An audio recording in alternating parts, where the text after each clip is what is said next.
Ladies and gentlemen, it's time for the Movie Trivia Schmoedown!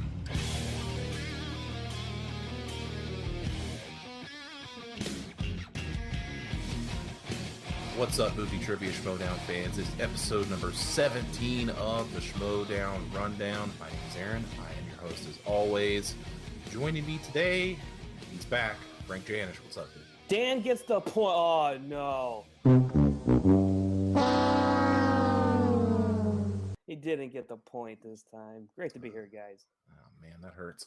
Also here, Paul Wolf. Hey, as the great Emerson, Lake, and Palmer once said, welcome back, my friends, to the show that never ends. We're so glad you could attend. Come inside. Come inside.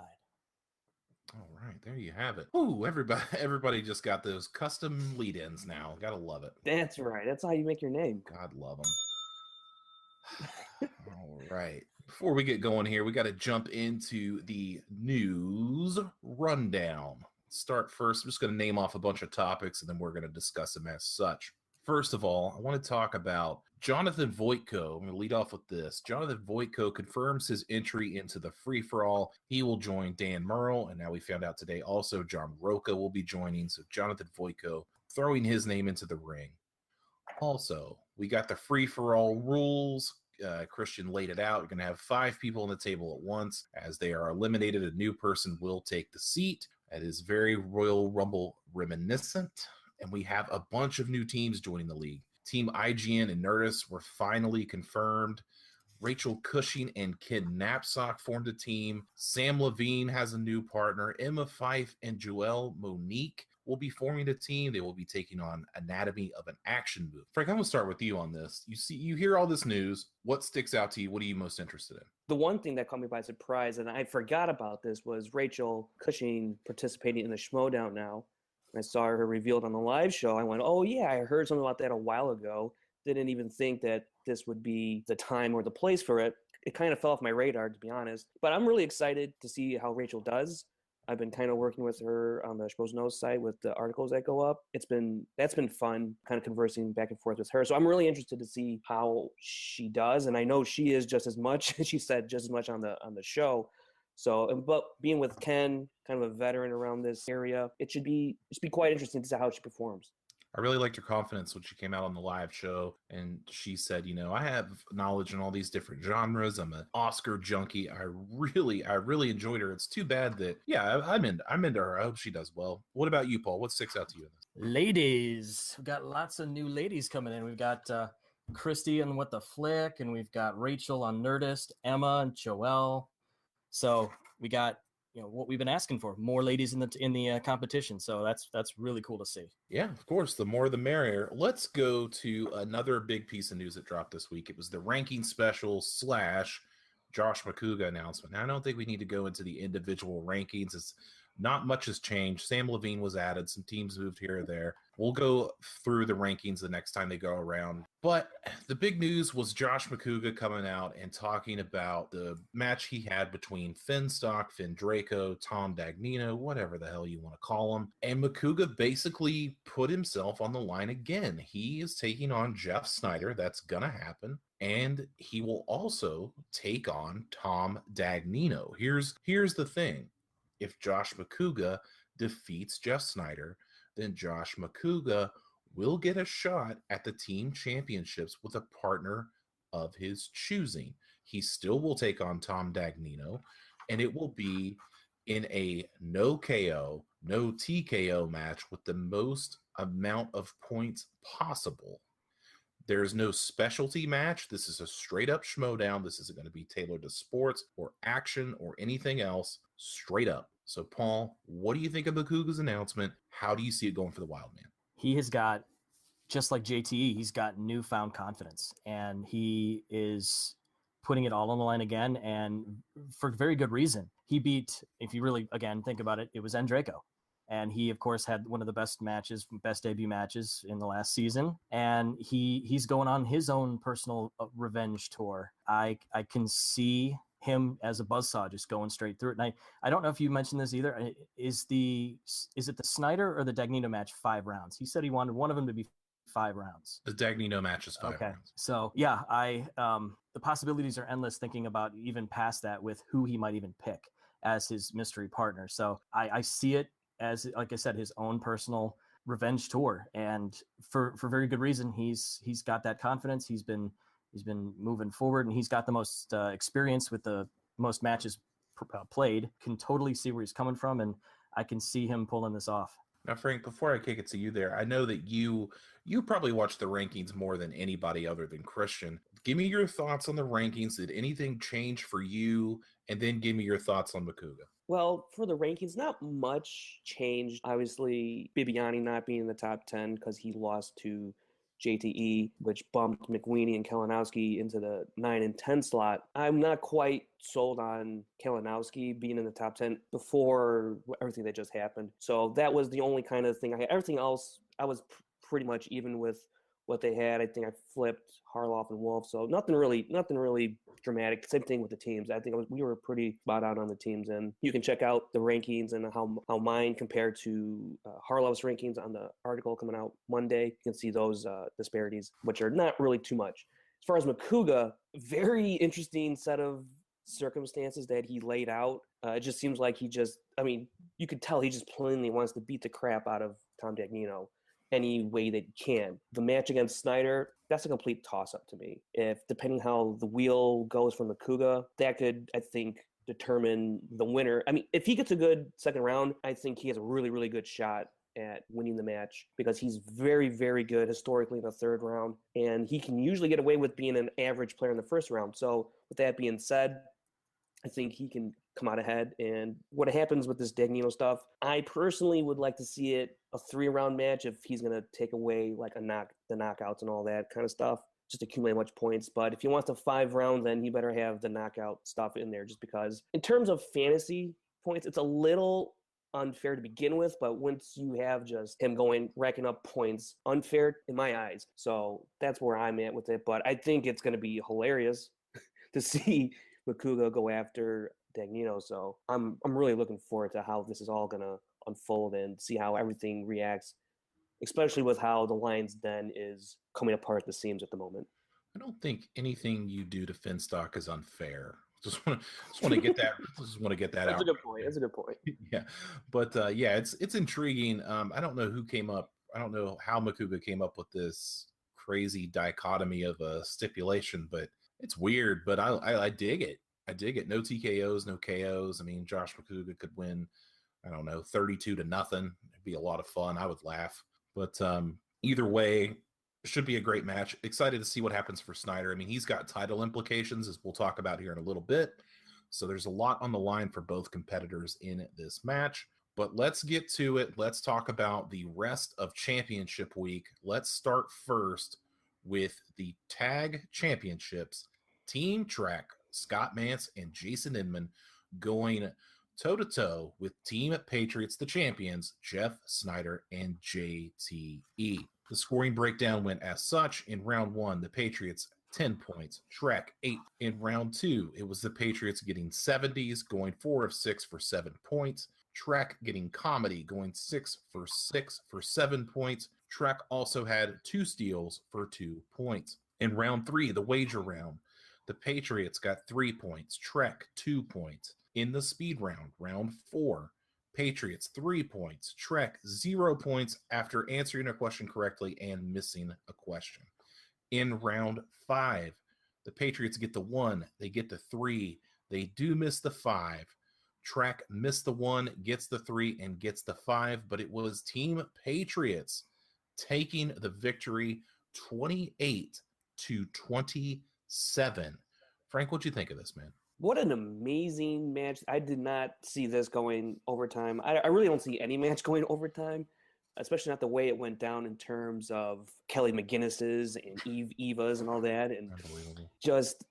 Here's the one thing that really kind of stuck out to me was the second round for Team Trek. That might be the most scrappiest second round I've ever seen. So many multiple choices. They went multiple choice 5 times. They got every single question right in the round. They got both their steal opportunities correct for 1 point each. I thought it was just, especially in the category of comedy, I thought they were fairly, I guess it depends who you are, but fairly even questions, I guess I could say. But nonetheless, they went through multiple choice. They came away with all the right answers. I don't know how Jason Inman, if he looks back on it, the Eva stuff, that's tough to deal with because that could have won them the game in that third round. If he gets that right, they win by 1 in regulation. So the whole match, even, and I'm gonna go back to the first round again real quick. Sure. Nobody is doing really well in the first round.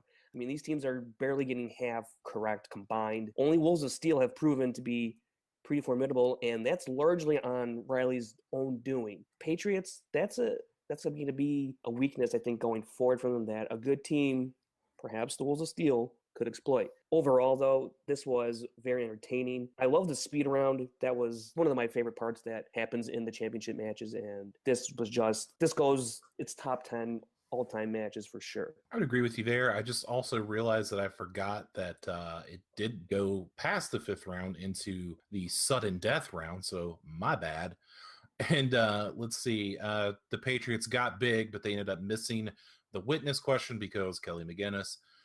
Patriots got the next qualifier and answered Rennie Harlan for the win as the director of Cutthroat Island. Fun fact, Rennie Harlan, also the director of Nightmare on Elm Street 3, The Dream Warriors, Dokken. All right, let's talk real quick. Seems like a lot of controversy this week in the Facebook groups to the point where I just couldn't read it or watch it or look at it anymore. So let's just get it on the table. Let's talk about it. Let's start with Winter's Bone. I'm fine with it. Paul, where do you stand? At first, he said it wrong, doing his usual JTE thing, but he corrected himself. So because he corrected himself when Kristian asked, could you repeat that? Or, he asked him to say it again. He said it correctly that time. So on that side of things, I'm okay with that ruling. However, I really think because of some things that we've seen in this match specifically, I think they may need to instill a first thing you say rule or something along the lines where if it's the first thing you say, they take that without having them repeat it, unless they really couldn't hear them. But again, they could give the competitors headphones too, so they could maybe hear them better that way to then use that rule into effect so this doesn't happen again. But overall, I do think that I'm okay with the repeat and the acceptance of the answer. I kind of thought about having the person answer and say final answer, like Who Wants to Be a Millionaire? Like, is that your final answer? I think that would work. I don't know if it would take too much time. It might. That might be the only deterrent. Frank, what do you think? Should it stand? Winterbone? It should stand. I agree with the ruling. I'll accept the ruling. However, okay. I'm with Paul though in terms of there should be some sort of actual rule stating if this is the first thing you say, then we're going to take that. Because I felt like once JTE said Winterbone, and then it kind of came over everybody that was the wrong answer, and then he went into saying, "Oh right, Winter's Bone." I felt like maybe that could inadvertently tip someone off, saying, "Oh, I just missed it by barely, so I'm going to correct myself and try and slide it in there." I only saw the match once, so I don't know if that's completely how it went down, but although I disagree that JTE was awarded the point, I will stand by the ruling because that's how they ruled it, and he did, after all, say Winter's Bone, so I can live with that one easily. Gotcha. Let's go to the next piece of evidence, the next controversial example, which would be the Eva debacle. The question was, what's the robot in WALL-E? Robot friend that he seeks out. Her name is Eve. Jason Inman answered Eva, as it is the way it is pronounced by WALL-E in the film. Which, Frank, where do you stand on Eva? Are you okay with this one? Yeah, I am, because the question is, what's the character's name? Not how does WALL-E say that character's name. When he said Eva, that is not the character's name. It's Eve. Completely fine with that ruling.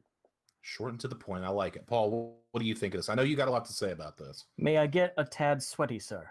Oh boy. Oh boy. All right. Okay, sure. There we go. Well, here, as everyone takes a drink and goes to the bathroom, here's the thing. The character's name is Eve. There are three things that I did. Now, first of all, I want to thank Aaron for holding me back, if you will, because I had a Frank rant prepared for this show, and I understood the reason why we didn't do it, but I'm going to kind of do some bullet points from what I had said in there. I did some research a little bit, and in the screenplay, it actually says it's a probe robot. It hovers gracefully above the ground, white, egg-shaped, blue-lit eyes, female, Eve, E-V-E. Also, I looked at the scene itself when they first introduced each other. She says Eve.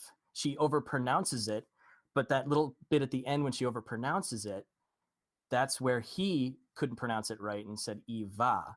And so he took it from there. There's that piece as well. Wally.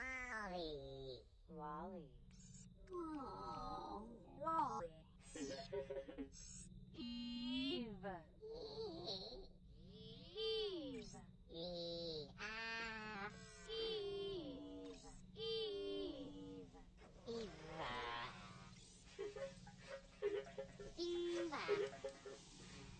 Eve. Then, the third thing. Eve is actually an acronym. All the characters actually are acronym. Bernie stands for Basic Utility Repair Nano Engineer. My favorite character, Mo, who cleans everything, is Microbe Obliterator. Wally stands for Waste Allocation Load Lifter Earth Class. And Eve stands for Extraterrestrial Vegetation Evaluator. Those 3 points, it's Eve. I can understand why he said Eva, because that's what Wally said, but technically the character name, Eve. There it is. Yep. Black and white, clear as crystal, as Willy Wonka would say. And if nothing else, if you Google it, it will tell you right away that is the correct answer. All right, let's. And Google's always right. Yes, exactly. Now that we've kiboshed that one, let's go to controversy number 3. There's nothing to talk about in this match at all. Buzzergate. Let's go with Buzzergate now. Did Jeff Snyder hit the buzzer first? Did Scott Mance hit the buzzer first? The ruling was given to Jeff Snyder by the eagle eye of Josh Macuga. Very well done by him. It had to be incredibly difficult. I like that he compared it to being an NFL referee and making a call on the spot. I think that's a good way to do it, and I support Josh 100%. Paul, where do you weigh in on Buzzergate? See, here's that. The piece of that Macuga put out was perfect because, look, this is movie trivia. Now, I understand everyone's post. It was, obviously the answer or the incident that launched 1,000 ball bags, I guess you can call it. Oh, wow. I mean, there's no replay. It's all the human eye. Yeah, it's like baseball too. I mean, baseball's now introducing the instant replay, and it slows the game down a little bit to me. And they're trying to speed the game up. And if you think about it, if we add instant replay here, that's going to slow the game down and make it a little bit less interesting. So, I mean, the only other thing I can think of, besides when Macuga had stated that there will be new buzzers coming, maybe he could have shifted himself in front of the table, not in like peripheral vision wise. He would have seen it better if he was in front, not next to. But I mean, it is a bummer that happened. And yeah, there were some people that actually, again, the passion of these fans. I saw somebody actually like zoom in on the hands, box it in, and show that Mance actually did hit it first, but Macuga had Snyder as the person who got in there first. Again, there's no instant replay, and the call stands. So there's no true argument to say it wasn't a wrong call, but it spur of the moment, done by eyesight. There's nothing to support it because we don't have that instant replay because, again, it's movie trivia. Yeah, I just think the optics of Macuga standing in front of the table would not be good. I don't know if there's a different way you could do that. Plus, I mean, I hit it first. A great song by Ray J. Frank, where do you weigh in on this controversy? Yeah. I also thought about, it's kind of a bad position for Macuga to be in behind the table, but I also agree with you, Aaron, that it would kind of look kind of weird with Macuga in the front, obstructing views and whatnot and all that. I was watching it. I actually thought Snyder hit it first. I even said to myself, I was like, wow, I think Snyder got that. Very nice, Aaron. He definitely hit it harder. He definitely hit it hard. That was my thing about it. He definitely hit it harder. Yeah. Oh yeah. So they're getting a new buzzer system. That's awesome. What can you do? Sorry, I don't know. And look, I think in the end though, the right team actually did end up winning. I'm with you, Paul. I appreciate the passion. Believe me, I appreciate the passion. We are passionate fans ourselves, obviously. As long as it stays within that realm of, we were excited because we have this and something happened and I wanted to get to the bottom of it. As long as we're not treading towards being disrespectful or saying things that will get us blocked, let's just keep in mind that, this is a game. These are competitors and they're here for fun. Are you not entertained?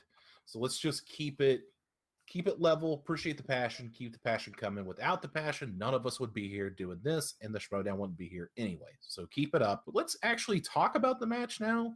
Let's actually just get into it. I want to quote Ellis. I got to give him some props for in round one when everybody kept doodling on the whiteboards.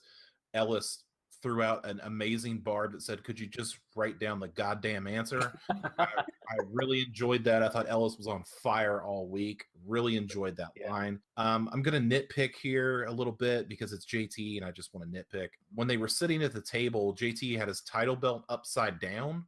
Drove me insane. Any kind of champion would not have their title belt upside down. It's just, it looks bad. It looks like you're disrespecting the championship. And if you're a champion, don't disrespect the championship. Also, Patriots and Trek both passed on sports. I thought finally, I was like, oh, we're going to get sports movies, finally. And two teams passed on. But so that happened. And I mean, sudden death. What more can you ask for? Frank, give me your final thoughts on the match. No, I'm kind of with you on the sports thing. I thought for sure Patriots of all teams would take sports between those two guys. I was like, wow, they got a good spin, and then they end up getting 70s, which was, at least for me, I'm not or can remember quite as much, but to them, okay, yeah, that's. I mean, this match highly. I have nothing. I'm sorry. I got no problem. No problem. Paul, final thoughts. All right. Yeah, just looking overall, just it's in the notes, and I'm just going to say it is the entrances that were so great leading up to this match. What was up with the Patriots' little entrance of coming out, leaving, and then coming back out again? I mean, that was a little weird to me. That didn't showcase that they're the champions, and that it just seems like they're in disarray. Which, I mean, it ended up that they ended up winning, but it just to me just seemed a little like, I don't know, lackadaisical in a way, like not very creative. I don't know what they were trying for on that one. So that kind of started the whole match off with like, oh, okay. And then of course Team Trek comes out with the flag, which is awesome. And their shirts, the number one and the captain shirts were really cool. And so again, the sentiments of that passing of the sports movies, completely crazy to me. But have we noticed lately that when in the first, well, not in the first season, in 2016, everyone stayed away from 70s, and now it seems like everybody is picking 70s and doing very well. And then, of course, there's my wheelhouse with animation, which, again, animation's very low on everyone's totem pole, it seems, for some good reason in a way, but come on. I mean, it just frustrates me. So that's kind of my final thoughts on that one. You're trying to make animation happen just about as much as Gretchen Wieners tried to make fetch happen in Mean Girls. I'm sorry, Paul. It's just not gonna happen. I know. We're trying. I'm trying. I don't know what can happen at all. I don't know what can happen to help get that. One more side note. I got a message the other day, a DM from one JTE the other day, and he asked me, hey, or actually, he didn't really ask. He just kind of told me. He said, hey, if you guys want me on the Schmoedown Rundown this week, I could be on. And I appreciated that. And I told him I really do appreciate that. But unfortunately, we have Jason Inman booked. And don't really like doing two guests on the same show. It kind of gets muddled. It's going to be a big show anyway. If you would like, we'll push it to next week. We'll give you your own show. It'll be all about JTE. Frank can come out with some great stats that'll say that JT's on the uptick. And what does he say to me? Why is a champion not allowed on the show, but you're going to have that loser Jason Inman on the show? To which I hated that, because we already had Inman booked. Then he got Finstock involved, and then Finstock shoots off his mouth. So I don't know how this happens, but this show keeps making enemies I don't know how it happens, but I gave JTE one more offer, one last offer, and I will do it once again in case he did not read the several DMs that I sent him back. JT, I'm going to scoot close to the mic so you can hear me. Here's the offer.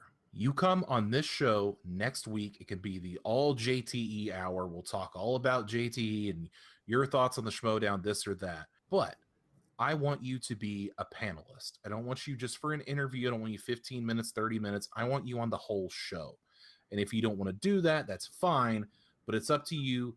Final offer. I'll see you in the DMs. But someone that we did talk to this week, Paul and I got to sit down with Jason Justice Inman for a short interview. He talks about the team match. He talks about his interruption in the Inner Geekdom match and what that was all about. Even throws in a possible stable that he would like to form one day. So check out this interview that Paul and I did with Jason Inman. What's going on, Movie Trivia Schmoedown fans? Paul and I are here, and we are talking with Jason Inman, one of the fan favorite competitors. He and his partner, Scott Mance of Team Trek, just had their title match with the Patriots. Didn't go their way, but it was an excellent, excellent match. And Jason looks like he's going to be contending for the Inner Geekdom title very, very soon. Jason, welcome to the show, man. Guys, thank you for having me. I didn't realize I was a fan favorite, but I knew we were the fan prettiest. Oh, absolutely. Yeah. And quite the gentleman as Yeah. well. Oh, thank you. Thank you. With the roses with Team 6 Degrees, I like the touch. I knew the ladies were, Brianne especially is a friend of mine, and I knew she was a little nervous about going against us. So I told Scott that I was like, we really need to do something nice for them, because the Schmoedown at the end of the day is about having fun.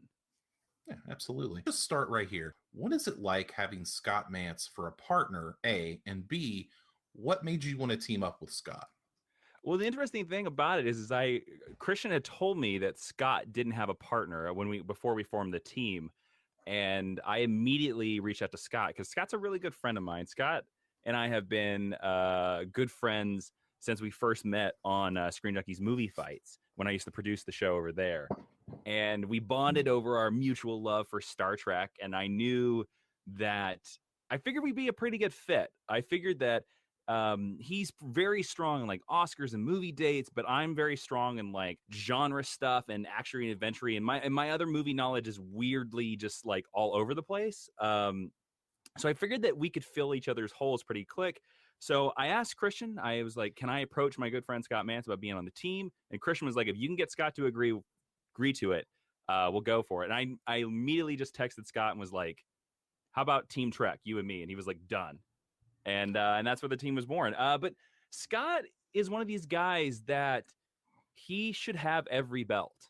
Scott should have the Inner Geekdom belt. He should have the singles belt, and he should have the titles belt. And he's so damn excited about everything that he gets so excited. And that's what I love about him. He gets so excited about stuff that sometimes he can't see the forest for the trees.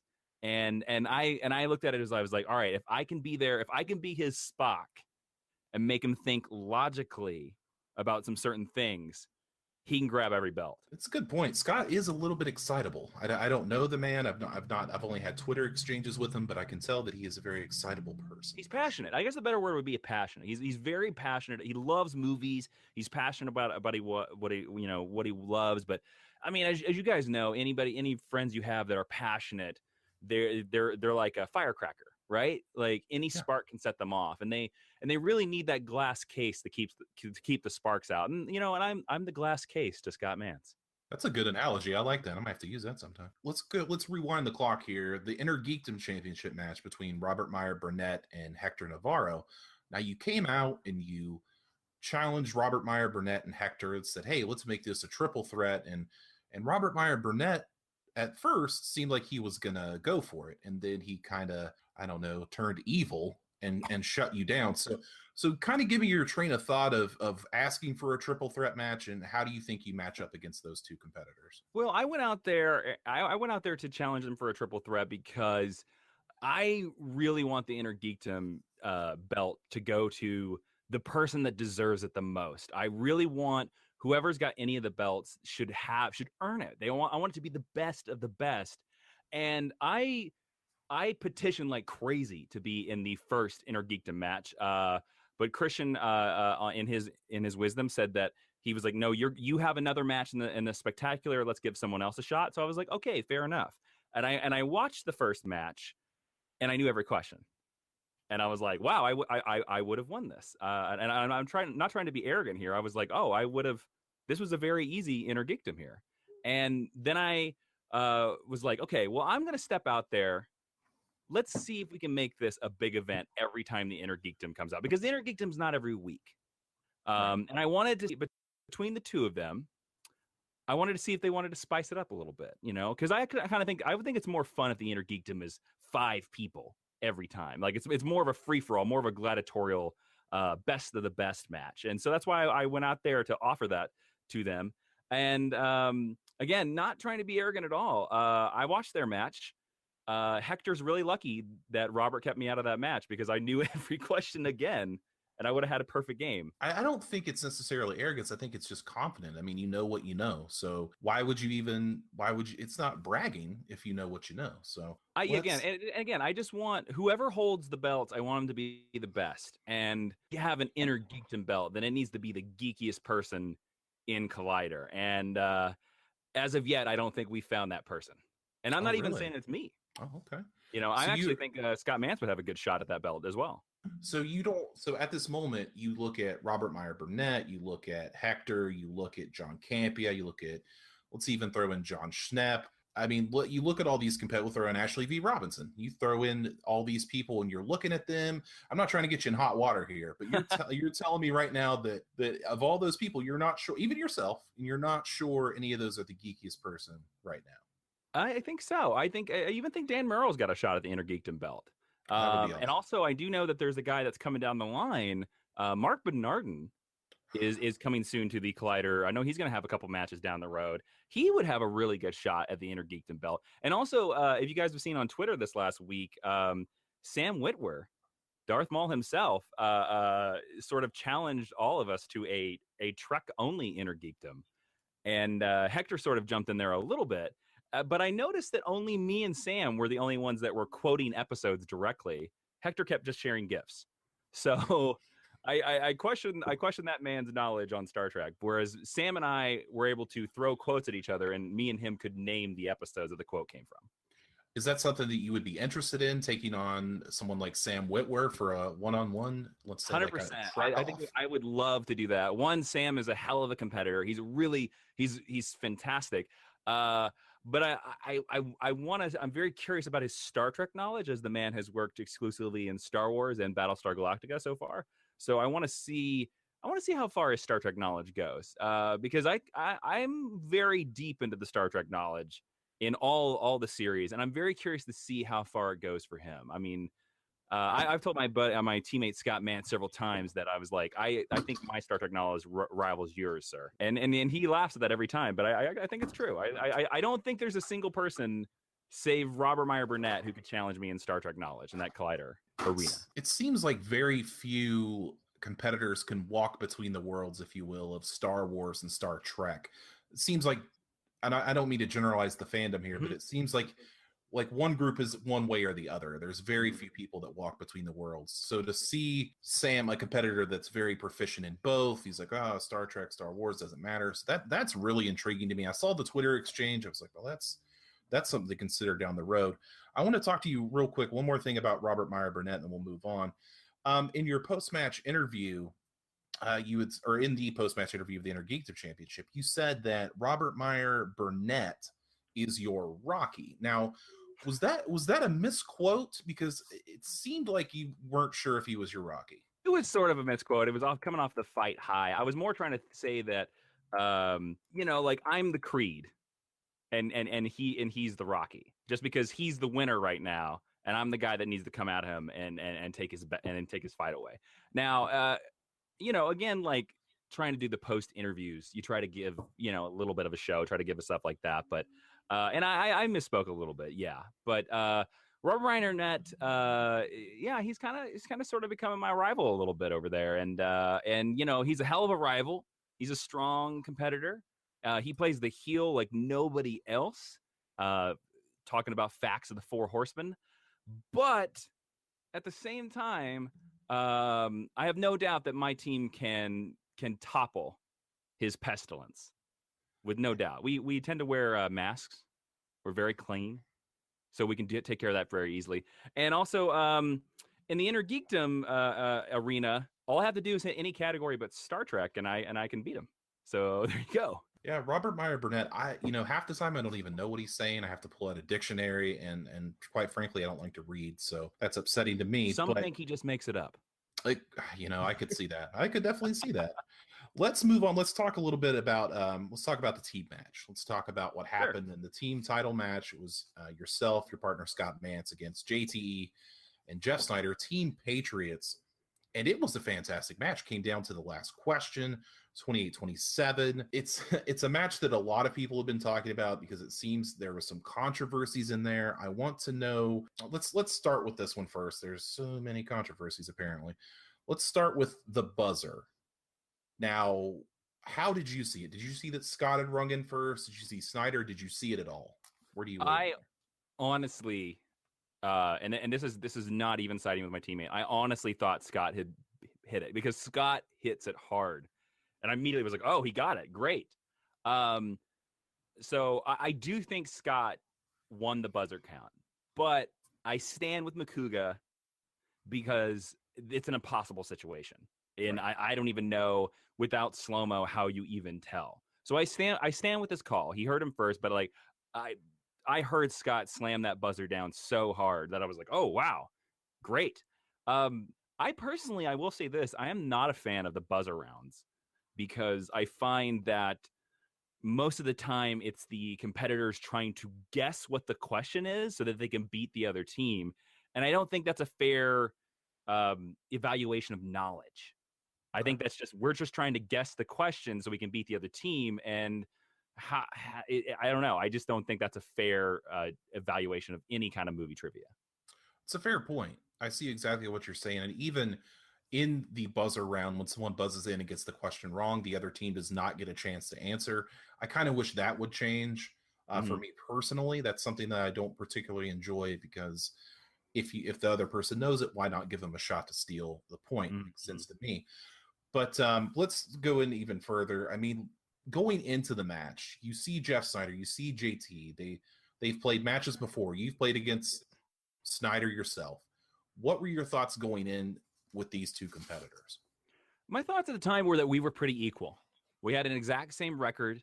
We have pretty similar teams. Their knowledge base is very different than ours and stuff like that. But we have a really strong guy and then about a 50% like me guy. Like it's like, oh, like I'll cheer you up, champ. It's Mance against Snyder, me against JTE.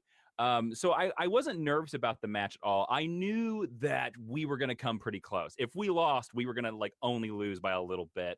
And I wasn't that afraid of Snyder either way because in my solo match with him, the only thing that led to my downfall was that I decided to stick with the war category, which just completely screwed me. And if I had spun again, I have a feeling that match would have gone a completely different route. I didn't have any nervousness about it, and that's why I have no nervousness about facing them again. And that's why I think if we face again, you're going to see a match that's very similar, just with a different outcome. Fair enough. But that Jeff Snyder match did allow for one of the best burns in Schmoedown history. And I'm proud for that fact. You absolutely should be, because I still crack up about it to this day. That's got to be the best burn of all time. Paul, I think it did win Best Burn, if I'm not mistaken, in our Schmoeville Awards, I believe. It certainly did. Yes, it did. So, look, you're an award winner. My award, gentlemen. It's in the mail. It's in okay. The mail. So. It's going to take about as much time to manufacture as the new wheel, so we'll see in a few months. Why do you think, overall, animation just seems to be everybody's Achilles heel? I think it's because animation movies, more than regular movies, are the movies that a lot of people tend to watch once. You either watch it when you're a kid or you watch it with your kid. Well, if your kid doesn't, of course, force you to watch it on repeat over and over and over again. And I think you tune a lot of it out. And so I think that people think they know that stuff. But then when they get the question, they don't remember it as many times as, say, JTE, who has watched Rocky 17 times, and knows every line of that movie. It is weird because there are some animation questions that drive me nuts, like that drive me crazy, and stuff like that. That I'm like, how do you not know the name of Jasmine's tiger in Aladdin? It's like, of course the listeners can't see us right now, but I can see you guys, and you Paul are wearing a Monsters University hat right now, Yes, and I am. I don't know how many people would know that. The fifth round comes around, and you state, and obviously there was a pause from Kristian, looked at Mark a little bit, and it almost seemed like they were going to okay it, but then Snyder jumps in and kind of says, no, it's Eve. We've had a lot of Facebook posts about it. We've seen a lot of people discuss it. I've tried to put like the actual clip.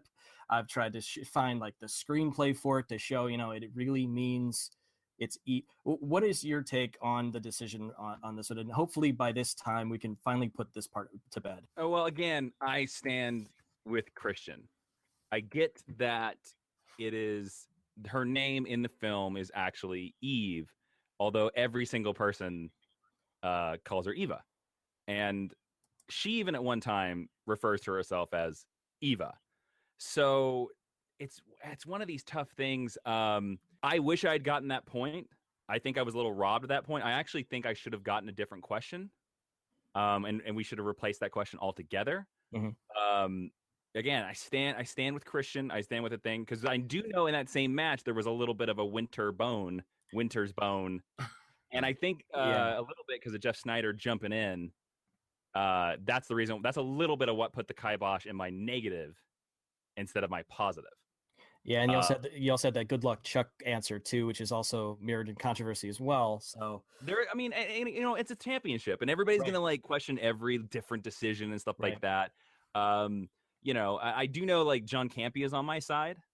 It's different. I think it goes with personal. It goes to your personal taste, right? Like, would you have given it to me? Would you not have given it to me? I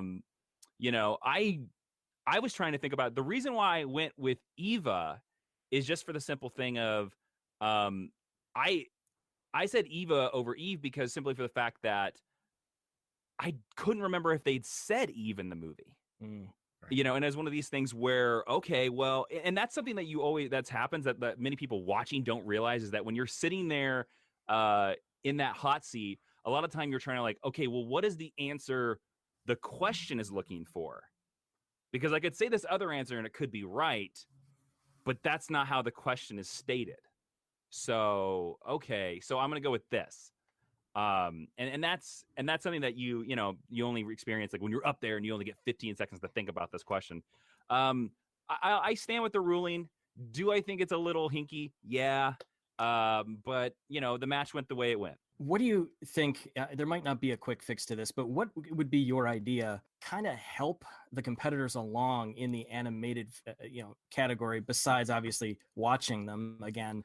What is something what is something that they could do to maybe brush up on it? Because I mean, I've looked at that round one that they've got now, and it seems like on the only one that I remember that everyone got was the time when it was what color was Rex.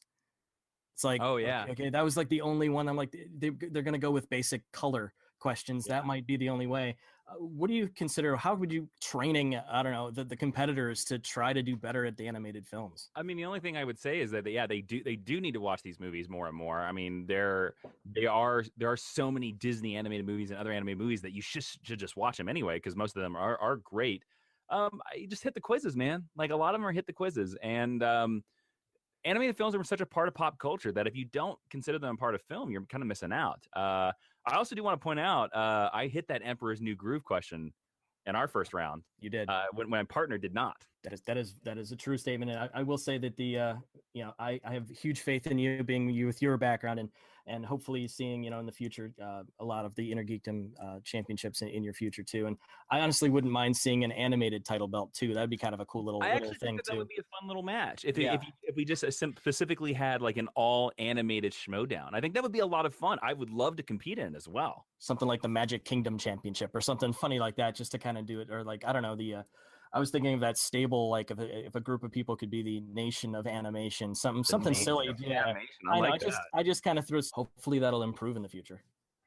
I hope so too. I mean, it's, you need to convince some of the competitors in my league to be like, hey, How about not watch that Arnold Schwarzenegger movie for the 17th time? Go watch. Go check out the Rescuers. Right. I don't see the Patriots sitting down and watching that. No, I don't either. I think they'll go for Rambo Part 3 for the 5th time.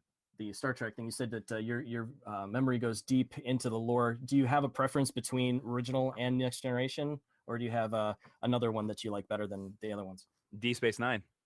Wow. Star Trek Deep Space Nine is my favorite Star Trek. It was serialized television before serialized television was popular, and it tells some really deep stories. And it's actually, I think, of the shows, aged the best of all of them, specifically probably because of the serialized storytelling.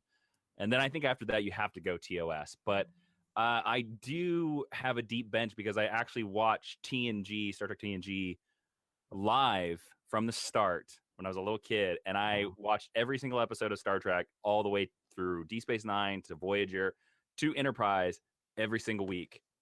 And I did not miss an episode. So there's a lot of that. And I've gone back and rewatched every series since then, of course. Yeah, I do. I'm a little sweaty, so give me just a second to. Got sweaty in here all of a sudden. That's passion, my friend. Wow. Always have a towel. It's a line from Hitchhiker's Guide to the Galaxy. Always have a towel. Oh boy. Oh man. Okay. I am not worthy of this discussion right now. I really am not. All right. Just a couple more things. I believe you said in a post-match interview that about teaming up, like we got all these different stables, the Lion's Den, the Four Horsemen. Now we have the Young Bucks. Is there a team out there or individual players that you see out there that you think you would want to form a team with, whether it be yourself or with Mance with 2 other people or 3? Interesting. That is an interesting question. I was actually talking about this the other day. It was funny with actually Kristian and stuff like that. And I was saying that it is interesting that when Team Trek had the best record with number 1 contenders, and nobody asked us to be part of their factions. And Mance and I really considered, like, for a while, just forming our own league just by ourselves and not letting anybody else join, Sure. Just doing this thing. I don't have any strong ideas on that, just because, I mean, right now you can just see how the Four Horsemen have not really helped each other out at all. Right. So how is that faction helping at all? The Lions have done a little bit better because they've let some of the Finstock shenanigans help them, but it didn't really help them either. So, I don't know if the factions really help anybody, to be honest with you. What I would love, and this will be a long road, a long way down the road, in the ultimate world flipping idea, I would love to see us convincing John Rocha and Matt Nose to leave the Four Horsemen and join with us in the Mance Rocha rivalry forever in the Ultimate Alliance. Wow. I can't disagree with that. The enemy of my enemy is my friend. That's right. Unbelievable. That is wow. right. And if we take the team title, because we're going to be back in that championship, and it's not going to be very long. Get ready for it, everybody out there. I have no doubt about that. Wow, I like that idea. So, like, think about that. Like, Mance and I could break apart the Four Horsemen, but break it apart in friendship. You could unite them and you could start a new federation, a united federation. If you That's right. Because is. they're not doing themselves any favors right now, and they need help. Wow, that is not. I did not expect that. That is a team I did not expect. So to hear Rocha and Mance with their history team up together, that sounds so intriguing to me. I know they have a good back and forth, but for them to team up, I think would be pretty awesome. And to add yourself and Matt Nose, that'd be a pretty tough stable to beat. And you've already got the flag. Why not call your team the United Federation of Planets? But there you go, the United Federation. Get out of the old or the Ultimate Alliance, something like that. I like that better. I like that Ultimate better. Alliance. Yeah, That's pretty good. That might be trademarked, but that's pretty good. Okay. All right. Let's talk about this now. All right, for Team Trek, you said you're going to be back in title contention soon. You're looking to shoot for that Inner Geekdom Championship. What is there any team out there for Team Trek outside of the championship that you see and you're like, I'd like to take them on? I want to take on Heroes. eventually, because I think that heroes have been having a lot of luck lately. And one of the thing, again, the thing I want to prove the team league is what I want to do. Again, I want everybody to earn it. And I've noticed a lot of the teams, it's one guy's really good and one guy or girl, and then the other person is just support. And the reason why Scott Mance and I got as far as we did is because we worked together. Like, we really worked together, like helping each other out and filling each other's holes. So I want a team to get to the championship because of that. And I don't think Heroes is that good of a team. I don't think they work together. They're two guys that are just on the same show that go out there and play. And they don't seem very united to me. They don't seem as united to me as Top 10 does.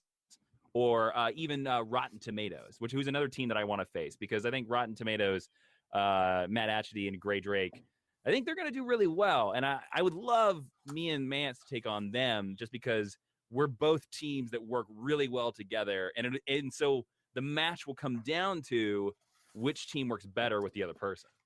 Yeah, Rotten Tomatoes is a great team. They do work very well together. I'm actually surprised that we haven't seen more of them. I know they have a match coming up, but they are a great team, like you said. And Heroes, I mean, I'm going to agree with you. They are not as fused together and as functional as Top 10 or even the Schmoes or even Team Shrek. So it makes sense that you guys could take them down. I could definitely see that happening. But one question, this is the last question I like to ask all the people that we interview on the show. Once again, thank you for coming on. Is there anything that you want to say to the Schmoedown fans in general? Just a general statement. This is what you can expect. Anything you want to say to the fans that may be listening?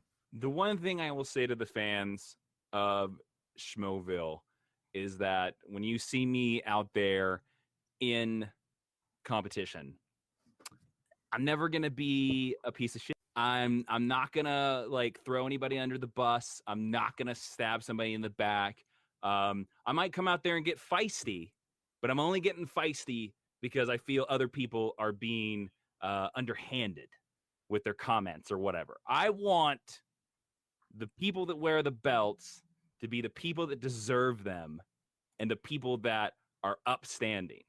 That's what I want. And that's what you're always going to get from me. And I may take a long time to get a chance at the singles belt again, or the Inner Geekdom belt again, or even the team belt again. You never know. I might disappear, but I'm not going anywhere. And I can guarantee you that every time you see me out there, I'm going to put out a good show, and I'm going to be solid. I'm a character, and I'm solid with my answers. And that's all you need. There you go. They don't call him Justice for nothing. Bringing the justice to the Schmoedown universe. Jason Inman, sir, thank you once again. Where can you be found online, and anything you got going on that you want to tell people about? You can always find me online at Twitter, at Jawin, Jawin, Instagram at the same time, and youtube.com/Jawin, where I do a lot of videos. I review like Flash and Green Arrow and Supergirl every week. And then also you can always find me on my podcast, Geek History Lesson, which is on iTunes. So where we take a character and we teach you about them in less than an hour. So if you have any question about whether I should be in that Inner Geekdom tournament, go listen to Geek History Lesson, because that's how I get educated on all these characters, because I educate you. So that's the kind of stuff. And then also DCL Access every single week. There you go. Support these Schmoedown competitors, guys. Go check out Geek History Lesson.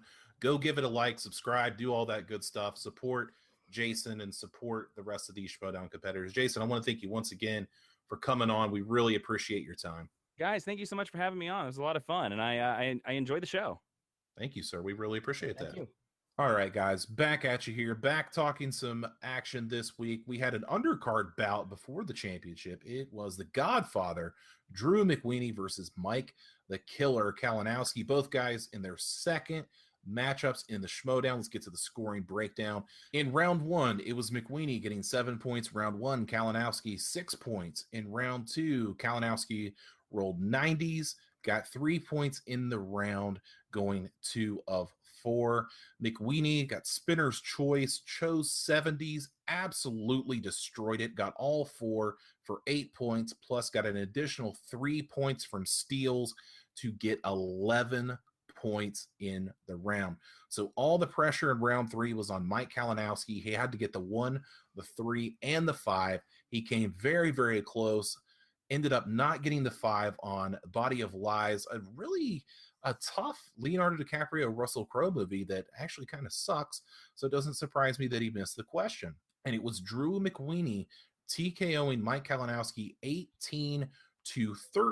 Paul, let's talk about this. What did you think? I wasn't familiar with McWeeny. I had to go back to look at the first match that he had, and it had been a while, and he was a juggernaut. I don't know about Godfather, but juggernaut for me would be a nickname I would add for him. He taking 70s and just ironically getting a couple Godfather questions was kind of neat too, but just ripping through 70s. Like, I mean, mouth gaped open type of like, how in the world? Like, I hadn't even heard some of these movies they were talking about or the people that the answers were about. I mean, just, it was unbelievable how he just ran through Kalinowski, and it just, he put up a good fight. Kalinowski did. And, that second round picking 90s. I mean, I heard in the post interview, why he went with 90s, because he was afraid of the other categories that were on the wheel. I thoroughly hope that this doesn't knock Kalinowski's confidence down a little bit. I know he's going to be back, but McWeeny, man, everybody, I mean, believe the hype. He's going to be a force to be reckoned with, and everyone's saying, that top 10 rankings, he's going to start climbing that as, by year's end, we may see him in the top 3. We could easily see them in the top 3 if he keeps up what he's been doing. I mean, he missed one question on the first round, right? When he didn't write the correct answer, even though it was the correct answer. He had Jennifer Ann. And so because of the rule, he had the right answer. And when he vocalized it, he just didn't have it on the board following the round 1 rule. And if it wasn't for that, he would have had a perfect score. And again, perfect score second round. I mean, he's going to be a force to be reckoned with. And I am a true believer that this guy is going to be championship material by the end of the year. Looks that way. What do you think, Frank? Yeah, Paul, you basically said he had a perfect match. If he writes Nistin the rest of the last name, it's 100% for this guy, and he has 19 points. Well, actually, he would have KO'd. Yes, he would have in the second round. Yeah, he would have KO'd him. So McWeeny is a bad dude, man. This guy legitimately scares me for everybody else in the league. I'm looking at this guy just mowing through these questions. It's unreal. And I know everyone talked about Bibbiani, but forget about Bibbiani, because not in the sense that he's not going to be great. Bibbiani will be, but McWeany's the guy everyone should be touting right now, not Bibbiani. Growl. I mean, I love Bibbiani and I love everything he does. Don't get me wrong, but McWeeny in his second showing, I mean, for all intents and purposes, it was exactly like Bibbiani's initial showing, more or less. So this guy is the real deal. I was looking at his overall stats now through 2 matches. Right now, well, for his first match, he has the 7th best debut match. For the second match now, he has the 2nd best debut match, arguably the first one if you don't want to count Ellis's win-loss to JTE in the 2014 tournament when he went 11-11 but lost in the betting round. Besides JTE, let's forget about that. There was a trial, I believe. Yeah. In terms of best 2-0 starts, McWeeny now holds that title, dethroning Murrell. Murrell, through his first 2 starts, was 20 of 24 for 83%. McWeeny is 23 of 27 for 85%. So he is no joke. This guy is for real. Get out of this dude's way, because he will destroy you. And I'm telling you, man, at this rate, it's going to be interesting who he plays the 3rd match and a 4th match. Man, I am going to be looking forward to McWeeny's next match. That's for damn sure. Just the way he was answering questions, like not even veering, his eyesight did not veer from Kristian and Mark. It was kind of terrifying. Like Terminator, man. It was very robotic. And he just, excuse me, cyborg, don't want anybody correcting me. So it just, the guy, you could tell the guy's oozing confidence. You could tell in the post-match interview he's super confident. But I want to take a little deeper dive here. Mike Kalinowski makes Schmoedown history. Do you know why Mike Kalinowski made Schmoedown history? Because he's the first person to spin the brand new wheel. Yeah. And what a glorious wheel it is. Great job. I forgot the guy's name that did it, and I apologize for that. But it is a great looking wheel. I like the way it spins. I like the way that it sounds. I like the way that it looks. Scott Mantz immortalized forever on the pie slice of movie release dates. I like the way it all looks. Came across really, really well. So congratulations, Mike Kalinowski, going down in the record books as the first person to use the new wheel. Interesting thing about Drew McWeeny, like you were saying, Frank, he's looking tough. He's very confident. He's going to get the winner of Macuga versus Snyder, with the winner down the line, possibly getting a title shot. So Drew McWeeny, at this point, we're not even 3 months into the league, and here's Drew McWeeny knocking on the door for a title shot. So Paul, I want to kick this one to you. What do you think of Drew McWeeny's chances? Let's actually, you know what? Scratch that. Let's do an over and under. Yeah. Over under 75% chance that Drew McWeeny is going to be Schmoedown champion by the end of this year. Oh wow. Well, let's see. If we look at what the pattern is so far, it seems like at the end of every month, it seems like we have almost like title week. So if we look down the line, Rocha can hold on to it. I'd say over 75%. I would say 80%. Oh wow. Okay. All right. Frank, what do you think, man? Over under 75%.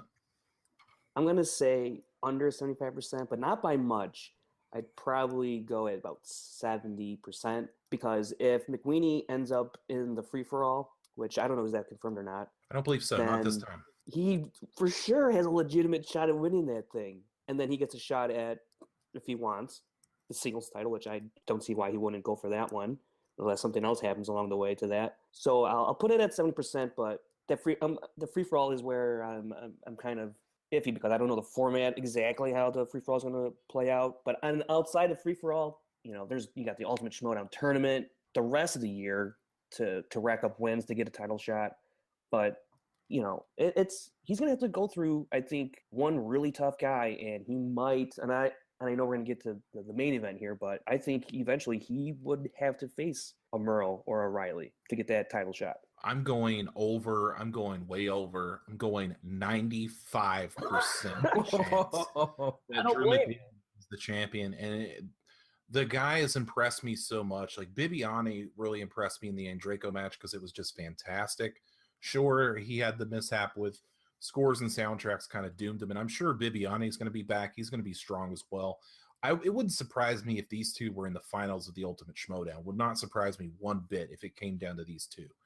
And it just seemed the way that McWeeny was talking that he wants that to happen. He wants to take on Bibiani. He wants to take on Rocha. He wants to take on all these people. And I mean, the litmus test so far is that Drew McWeeny is the real deal. So don't sleep on Drew McWeeny. 95% chance. Putting the fist down. 95% fantasy team, probably, huh? Yeah, he is. He actually is my second pick. Or my third pick. You're welcome. He's actually, fun fact about my fantasy team, he's actually, everybody, I think, at least for the week, has played on my fantasy team. I've only had 2 people win, and he was one of them. So thank you very much, Drew McWeeny, for that. I really appreciate it. All right, now that we're done with that, let's talk about the coup de grace, the main event, the biggest match of the season so far. It is the Movie Trivia Schmoedown Championship, the biggest deal in this game right now. It was the outlaw, John Rocha, challenging the champion, dangerous Dan Murrell, and my God, was it an amazing match. Let's get to the scoring breakdown. Round 1, Rocha and Murrell, both 5 points deadlocked. Round 2, Rocha gets animated, goes 3 of 4, gets a 1-point steal, ends up getting 7 points for the round. Dan goes with mixed bag, gets 3 of 4, gets a 2-point steal as well for 8 points in the round. In the betting round, it was horror thriller. Both guys get the question right. Carrie Elways, both getting 2 points. Round 4, the speed round, Rocha getting 2 points, Murrell getting 1 point.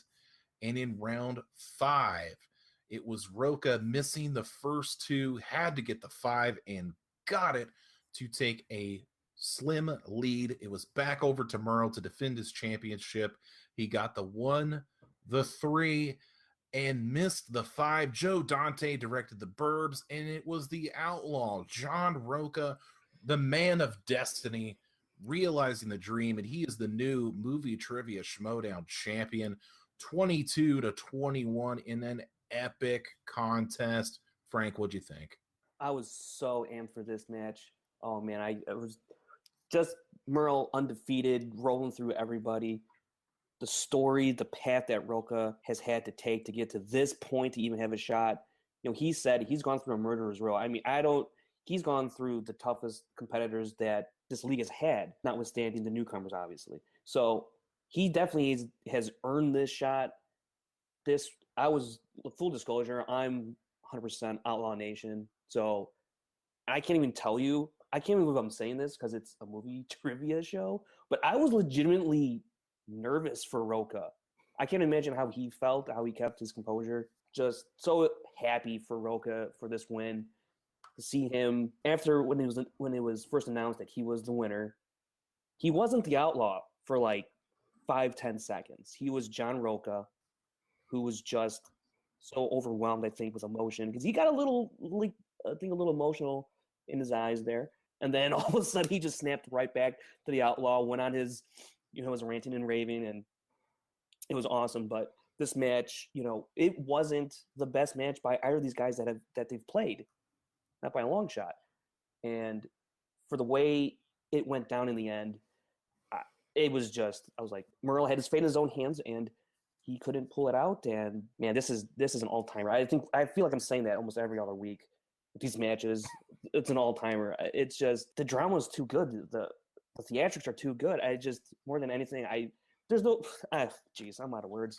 You can't write it any better. I see what you're saying. Like, you can't write this any better than what happened. You had two guys so evenly matched, so focused. I gotta hand it to Rocha, man. I mean, I've been down on the guy because he comes in, he just kind of goes wild. But when I talked to him last week, he said, "I'm focused, I'm ready. You're not going to see a lot of outlaw theatrics during the match. I'm just going to go in there and do my thing." And he did. He absolutely did. He was iron focused, eyes forward, did the best to his abilities, stayed the course, and ended up winning the championship. I was over the moon for Rocha. I might have accidentally shed a tear. I'm not sure. Not going to tell you guys that. But it was very emotional. I had my eyes covered during the last question because I knew the answer, and I just didn't want to hear it come out of Dan's mouth. I wanted Rocha to win. I was rooting for him, and it was awesome. It was just a big explosion when Rocha won. I was super happy for him. Paul, what did you think, man? I had the same feeling. Like, my prediction earlier in the week was I had Murrell, but I'm thinking, like, I thought it was going to be close. Contemplating the same thing. I put it on Twitter. I said head versus heart. Heart, I wanted Rocha. I am 100% Rocha, Outlaw Nation. And every single match, like we even talked off camera here. We said, round one, they both got 5 points. They both missed what they missed. Like, it wasn't like he missed it, he got the point, or, vice versa. It was they either got it or they didn't. They missed the same questions and they got the same questions. And then moving into round two, thank you, Rocha, for the animated vindicated there. Awesome to see 3 of 4 for 7 points in that steal that was needed. And that was the strategy that I think might have turned the table, because Murrell said something out loud with the multiple choice and said A or C. He picked the wrong one, and then Rocha got the other one, and that's the point that tipped the scale, and that's what got him that win. And I will admit, as soon as I heard and knew, I was welling up, because we saw from Bespin to now. I mean, like you said, you can't write this any better. This is the redemption story. This should be the next 30 for 30, seeing from where he was to where he is. He's champion now. And you said it. You said he wasn't the outlaw. He came out, he even said it on Movie Talk. He was going to come out like Johnny Cash, straight in black and focused, and no theatrics, no horse in the entrance, which I'm glad he did, because that means they were 0 for 2 bringing out those silly horses. So thank God he didn't do that. And he had 3 of 4 of his members with him. It looked like Bibiani was totally in his corner getting him. Like that hug, that got me. That's what got me. Like, and it's freaking. I said it before. It's movie trivia. You've said it, Frank. We're getting emotional over this. That it's almost like, rags to riches type of story. People were making fun of him. People were teasing him, and he used that as motivation. Ended up going against the best, beat the best. So to be the man, you got to beat the man, and he did just that. Well, I mean, you know why we have such a strong response to it is because we love these characters. We love these players. We see them, for most of us, we see them every single day in one medium or another. And we're so invested. Our time is invested into them and what they say and how they act and how they make us feel, whether it's you laugh or you cry or you hate them. You're so invested. And when you see someone take that arc of John Rocha that started from the bottom with the best man, like you said, Paul, and then just come through Mance, Macuga, went through Harloff, Riley twice, and now Dan Murrell. What an amazing, unbelievable run that John Rocha went on to win this championship. And from day one, John Rocha said, I'm coming for that title. And he absolutely did it. Unreal, amazing performance by both guys. But that's not all what happened. I mean, outside of all that, congratulations to John Rocha, the new champion. Thank you for bringing it back to Collider Video. You earned it, sir. Drink a beer for us all. But we had some issues. Dan Murrell felt like he didn't get the backup from the Team Patriots. There was no Finstock. There was no Andraco. He had no backing. He had no people backing him. So Dan Murrell says, hey, I'm a free agent. I'm leaving the Lions Den. Good God. Frank, what did you make of this? I thought it was amazing. First of all, when he didn't walk out with the Lions Den, I go, something, it's over. And I was even looking, on the graphic, they even put like the faction that he's with. And it had, I can't remember what was ahead, but it said / Lions Den. And I go, well, it's just not Lions Den. It's interesting. And then the match played out, and then we got the post interview, and then he revealed he's going free agent. And I said, well, this certainly sets up what I think a lot of people have been out there thinking or wanting, that Dan Murrell teams up with Macuga to take down the Patriots. Oh, boy. So that storyline is in full effect. If you're a fan of that storyline, if you're a fan of that, those two teaming up to take out the Patriots, I think that's in full effect for sure. And I think the one thing that's interesting to me is, why would the Patriots, Snyder and JTE, not support Murrell? Did I miss something? I don't know. I have no idea. Maybe JTE sent them an inappropriate DM. I'm not sure. Perhaps. Who knows? Who knows? Big deal, little deal, no deal that Dan Murrell is now out of the Lions Den and on his own. He doesn't need him. He can do it well on his own. I mean, if he wants to obviously start his own new Murrell order, a little faction, he can, but he is strong enough. He doesn't need a team like that. That seems to be, they lost their manager. They're kind of, they marred in controversy for the tag titles. It's just, he doesn't need them. He is stronger than they are. And if he wants to go out on his own, more power to him. He won't have that distraction anymore. That actually might have been partly why he, didn't do well. He had a little kink in the armor there. So we saw him miss questions we didn't think he would have missed before. I mean, it seemed like he was rattled, and with the distraction of everything that had gone on with the Lions Den, that could have put, a little damper on his confidence. And again, not having them come out with him, that's huge. I mean, if you're with a group of teammates, that'd be like going out on the field of battle without any backup. It's by himself. That's so you automatically are like kind of not on your best behavior, but best game. You're not that confident because you don't have anybody with you. More power to him. I mean, he needs to just be on it his own.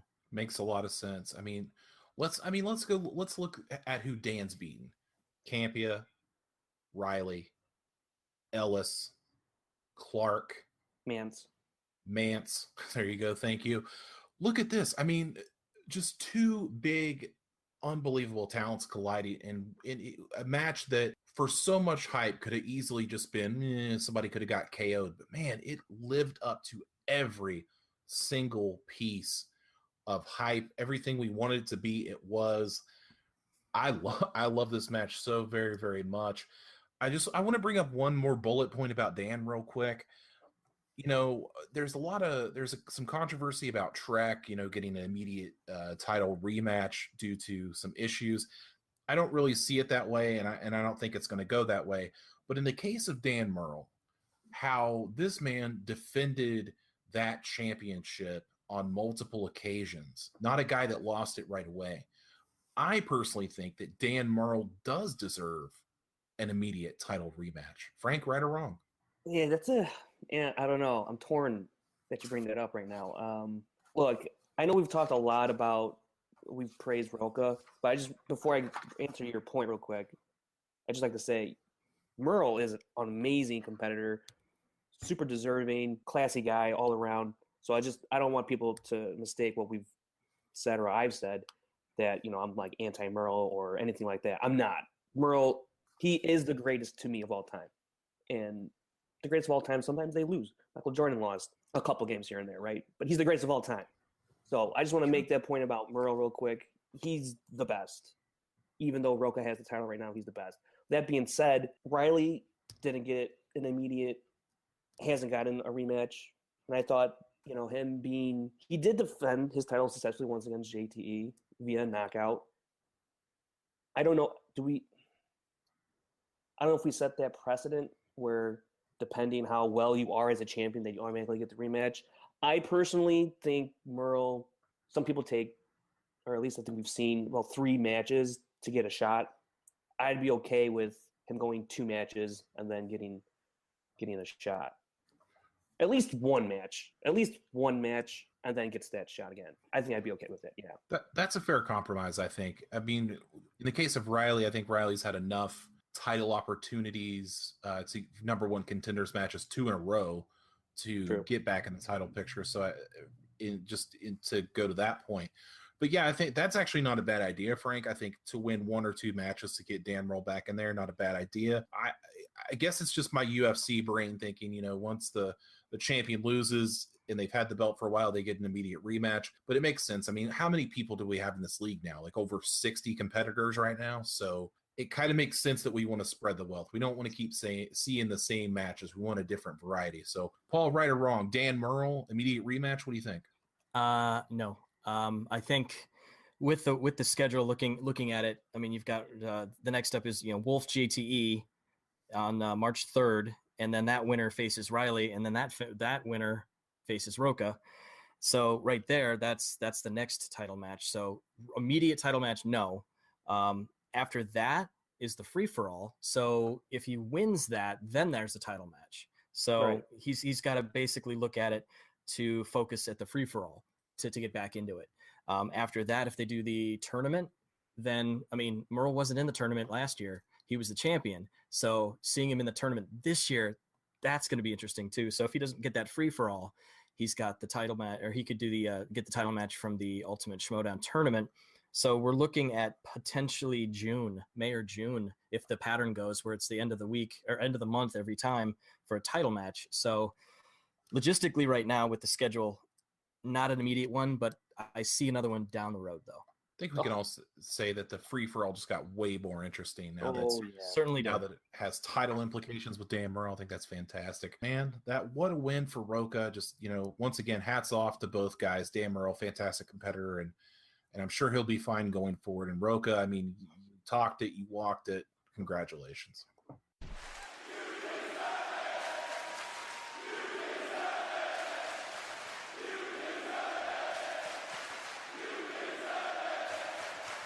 Can I just bring up one side note real quick? It just doesn't. Yeah.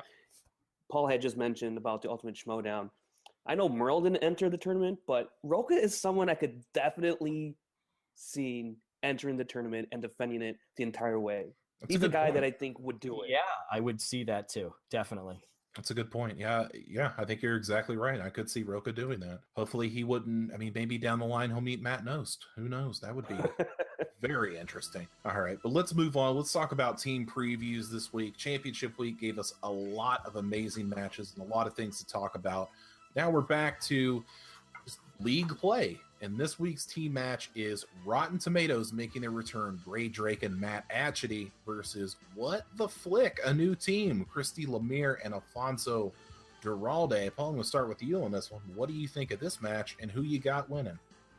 You know what's really funny is looking over this match. Little known fact is that Matt Atchity is actually a host and co-hosts of What the Flick. Grave Drake's been on the show before. Bibiani's been on the show before. So they're amongst friends. They all know each other very well. They all do a really nice job. They've got great chemistry, all four of them. I'm a fan of What the Flick.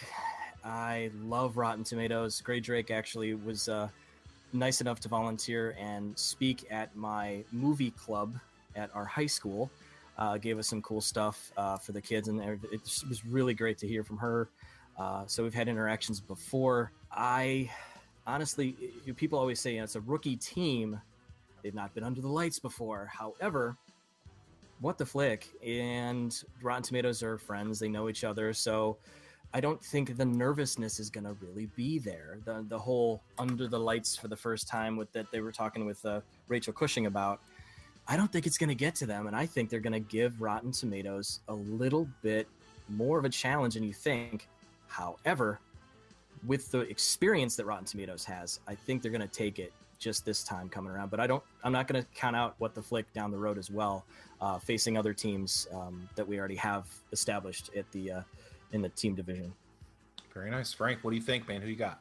Well, first of all, I'm very excited to see Rotten Tomatoes back in it again. Me too.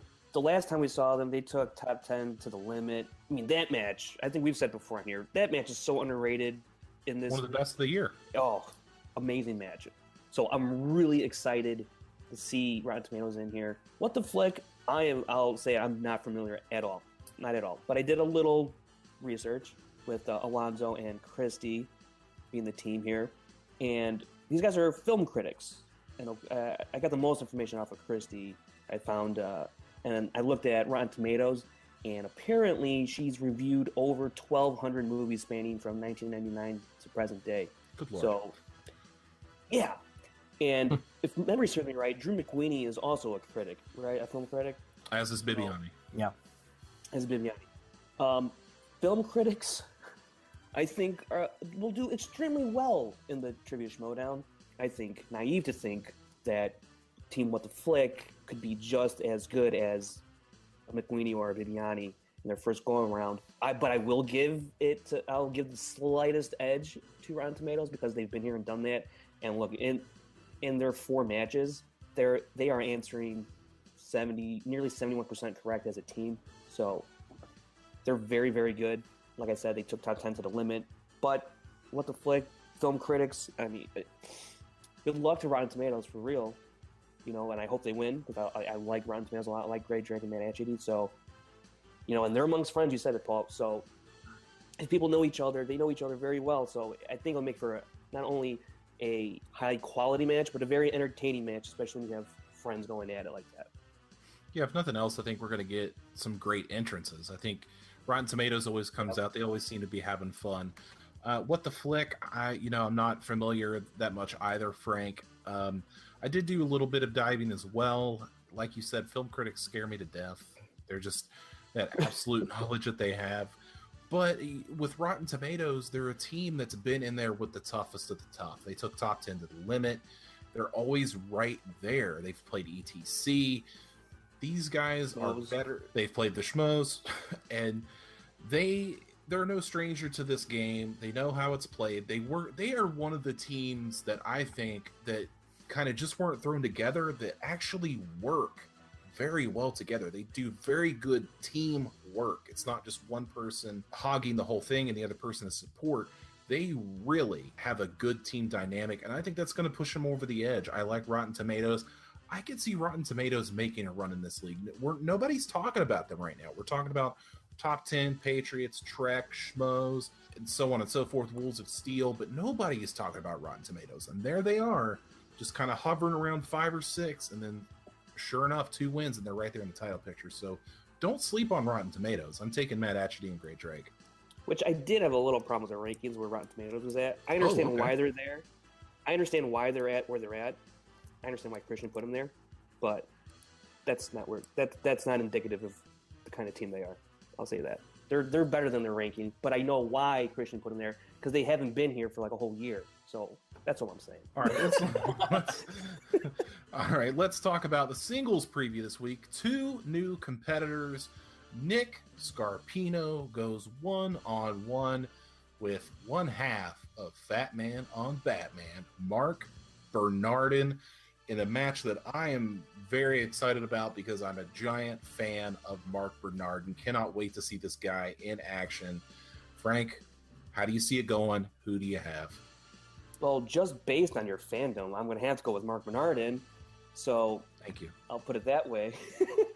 No, but I mean, again, 2 new players in this league in this kind of format. So it's always going to be interesting to see how individuals respond. I mean, honestly, I really don't know that much about either player. But once again, I'm excited to see these 2 new people because I, once again, trust Kristian bringing in 2 new people that he deems worthy enough that they can put on a good show, a good offering to the Schmoedown. So I'm looking forward to it just like every other match, and slightly a little more because of Mark Bernardin, because I am a little familiar with him, and I like his personality and how he goes about things. So I'm looking forward to this being a really good match. So you're taking Mark Bernardin. Yes, I am, sir. Fantastic. Thank you for agreeing with me. Paul, how do you see this going? I like my job too. I'm gonna definitely go with Mark Bernardin in this one. Now, here's the thing: with Scarpino, he's new. They're both new. This could potentially be an Andrejko Bibiani match. This could be a second coming because they're both rookies. They're not facing an established veteran to either bury or TKO them. So it's going to be a kind of a fair outing. This, to me, is a potential door opening slightly for a Kevin Smith because he'll be paying attention to the match. 1 degree of separation. You know it. Speaking of, good segue. I just saw a picture with Nick and 6 degrees, actually, just recently before we even started recording this. So he's already in town. He's already probably getting coached to try to get prepared for the match. So he's not going to come in blind. He's already been to the studio. He already has taken a look at what's going on. Now, looking at the experience, I didn't know Scarpino as much, but I saw his website, kindafunny.com. He does broadcasts online. He media host, a writer, director, did commercials, web series, live streaming, doing different ads, digital shorts, films. So looking at his experience, I honestly think Bernardin's got the movie knowledge experience over Nick because of what he's dabbled in and how close he is with where he used to write and who he's been kind of working alongside. So aside from the fact that your fandom is above all else, what I'm looking for, but I see Mark as the winner of this one. And again, it could be 2-3 points. I'm not seeing it. Might not go to a TKO. It might come down to that last question. But it's nice to see new blood coming in, and that, like I said, could open the door for bigger and better things down the road. Shout out to Nick Scarpino for having a great nickname in the producer seducer. That's a great nickname. Yeah. You should totally run with that. But talking about this match, I am a big Mark Bernardin fan. That's no denying it. I'm unapologetically so.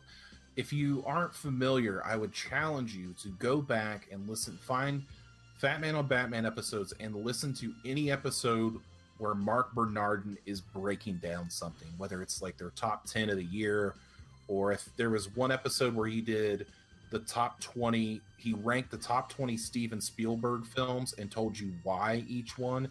It's incredible the insight that this guy has. And I know that deep dive, why an anatomy of a movie is not necessarily translate to Schmoedown trivia answers, but the fact that he has such an understanding of all of these different films, he's a guy that's well-rounded, drama, he's a big comic book fan, so he's got that. He has kids. He said that he's seen Finding Nemo every day for the past 7 years. So the guy knows animated films. He's very well-rounded. Nick Scarpino, very well. is the same way. Look at all the credentials that Paul just named off. He's this, he's that. He's got all this well-roundedness. And I completely agree 100%. I think you could be looking at Bibiani versus Andreyko too. One of these guys is going to be the next superstar of the league. Whoever wins this match is going to go to bigger and better things. And I think they'll stick around. Sometimes I think these new people come in and once they get a taste, they're not really sure what the Schmoedown's about. But once they get a taste and sit in that chair, I think it gets kind of addicting. And they're like, oh man, I want to do this again. So seeing these two guys, I'm really excited for it. I hope you guys are excited too. Definitely check these two guys out. I'm taking Mark Bernardin just out of sheer fandom and enjoyment. I love the guy so much. So I'm on the Mark Bernardin train for this one. That's going to do it for today's mega-sized episode. I want to go ahead and thank again Jason Inman for taking the time to join us. Jason was great. He is a listener of the show and enjoys the show, so we appreciate him and his support. And definitely support Jason and everything that he does. DCL Access, Geek History Lesson. Check it out. Frank Janish, where can you be found, man? I'm on Twitter at FrankieJ29. You can catch me in the Facebook pages, mostly in the Movie Trivia Schmoedown page. And then look out for the weekly recap on schmoedown.com, where I go over the matches and reveal a couple more in-depth stats and tables and fantasy updates and things of that nature. And also real quick, because I've noticed in the Movie Trivia Schmoedown page, a lot of newer people are joining the page as well as being introduced to the Schmoedown. And now with John Rocha being the face of the league, if you will, I would implore you to go back to one of our, I think it was our second episode when we interviewed Rocha. He was our first guest on this show. And he goes into, if you want to understand the Outlaw, he talks about that a little bit. And he goes into what motivates him and why he's so, invested in the Schmoedown. It's a really great listen. So I implore you to go back to listen to that and understand, get to learn and understand Rocha a little bit more. It's really good stuff. So there's that. I'll put a link in the description of the video so it's much easier to find. So I'm not sure if it was episode 2 or 3. I'd have to go back. Paul Wolf, what about you, sir? Where can you be found? You know what? Before I go on that, Jason Inman, I tell you what, you guys did a nice job with that Kickstarter. He got $26,000. He wasn't even close. You didn't even expect that. Right. He even wanted 23 to get even further what he wanted to do. So you guys made it happen. A lot of big things coming out of Jupiter Jet. Just keep an eye out for that. That's amazing. It was so awesome to finally talk to him after seeing him so many times on little quick commercials on videos that we have at the house, or maybe even the DCL Access is so kind of cool. I kind of geeked out a little bit talking to him. He's I'm a big fan of his. So other than that, you'll find me on Facebook on the Movie Trivia Schmoedown page. Just look for Paul Wolf. On Twitter, you'll find me at the Mr. Wolf, and on Instagram, you'll find me at the Mr. Wolf 12. And thank you again, everybody, for everything that you guys have been doing, and Mark and Kristian for making what we are seeing as probably one of the greatest things on the internet right now. I cannot believe the passion, the experience, the pomp and circumstance, everything you guys are doing. And it's, again, I say it all the time, it's movie trivia. All of this just on movie trivia, and we're reacting and acting this way. Kudos to you guys. So thank you again for even, just putting that out there for the world to see. As always, you can find me on Twitter at ATTitanium. You can find me every Saturday on the SK Podcast channel hosting this show, the Schmoedown Rundown, with Frank and Paul. Now you can find me also on Sundays with Brian Davids co-hosting After Schmo, the official Schmoes Know After Show. So definitely check it out. I did my first episode last week, and it seemed like a lot of you guys were really positive. I super appreciate that. Please keep following us as we move into this transition from the after show to after Schmo. We certainly appreciate the support. And also, one more thing, don't forget to go to iTunes and subscribe to the Schmoes Know feed, where you can find this show, The Wenger Show, Don't Be a Beardo. You can even find the new show, After Schmo, the official Schmoville after show with Brian Davids and myself. As for the YouTube part of it, I'll let Ashley Mova tell you. Hey guys, if you like this video, click the thumbs up button. Also, make sure you subscribe to our YouTube channel. Thank you so very much. And where can you be found? Twitter, Instagram, Snapchat, Ashley Mova. Terrific.